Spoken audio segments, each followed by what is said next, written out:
The morning started lovely and warm with a beautiful sky that we couldn't resist taking pictures and video of.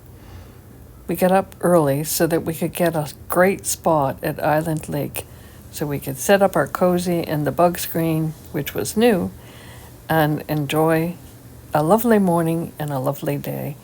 Isn't that beautiful? That beautiful sky. So here we are setting up our Napier Cove, which I call the cozy. Now, if you've watched any of our previous videos, you've seen this before. A previous video of the plane crash, we used this cozy to just give us a bit of extra shade and coverage.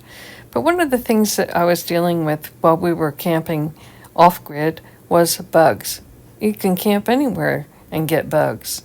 So I was trying to makeshift with a screen tent that I had that was broken.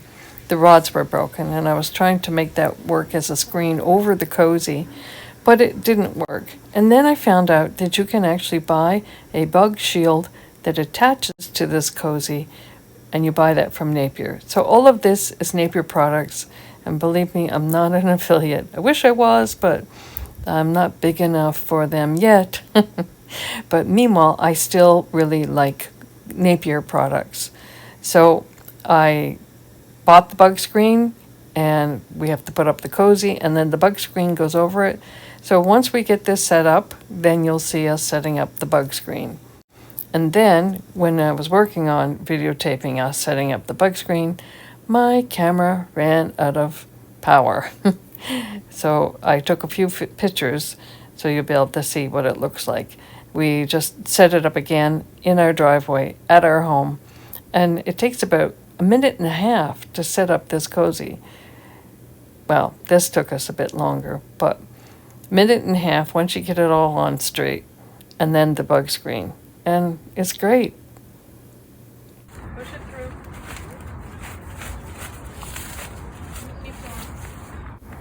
Cooperation is key when you're trying to set these things up with your partner.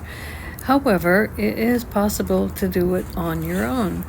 And my independence sometimes gets in the way, so I might sometimes ask Stanley to do something. Because he's a little slower at it than I am, I just take it out of his hands and say, no, this is how it's done. Because I know I can do it in very short order. I need to work on that one.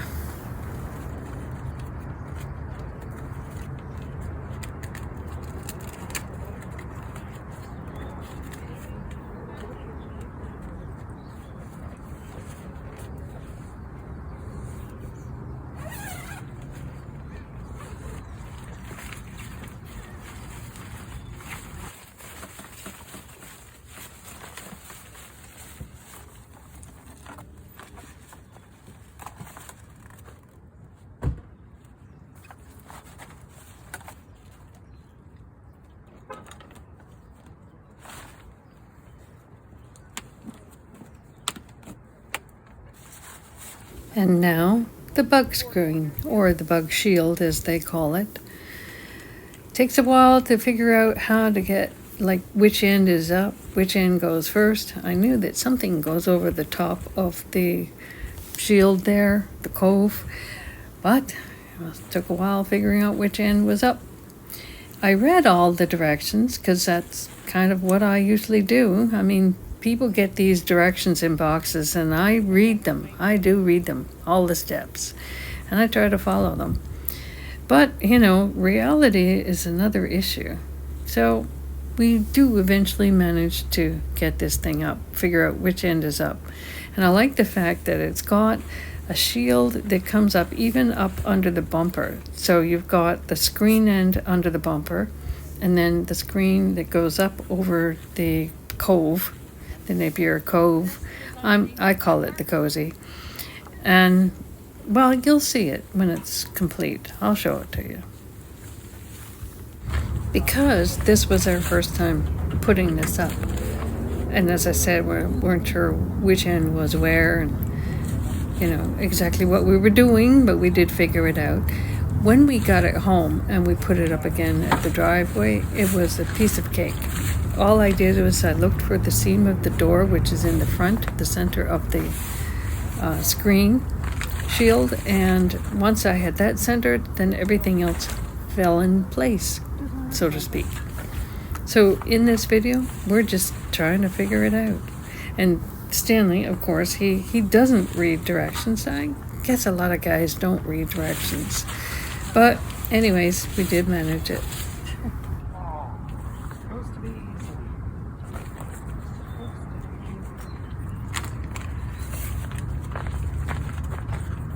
Don't attach anything yet. Soon you got it straightened out.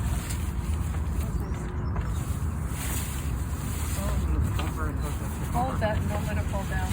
Here's the zipper for the door. That goes in the center.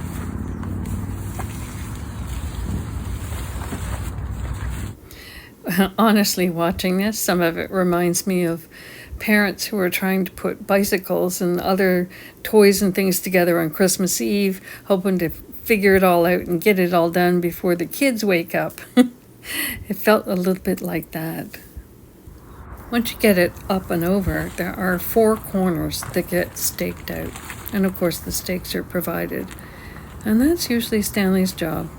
I'm just sorry that the camera quit on me and I didn't bring my Jackery to charge up my phone while we were out. And we certainly didn't have electricity to go plug the phone into. But anyways, it would have been fun to see Stanley hammer in the corners. Oh, and I forgot the hammer. In my exuberance of such a great day and looking forward to this, I forgot a few things. Fortunately, I had a piece of wood. Yeah, a piece of wood in the back of the vehicle. And we used that to hammer in the stakes. 2 in the back and 2 in the front. I need a hammer. Oh, dear. I forgot that.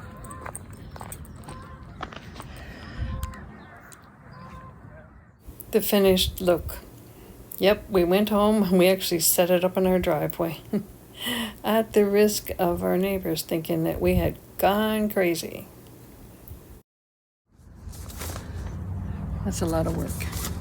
Actually, it's not, but it's the first time setting up the bug shield, they call it. Napier's bug shield.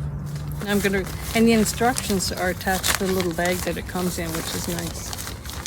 So I'm going to read some of the cautions.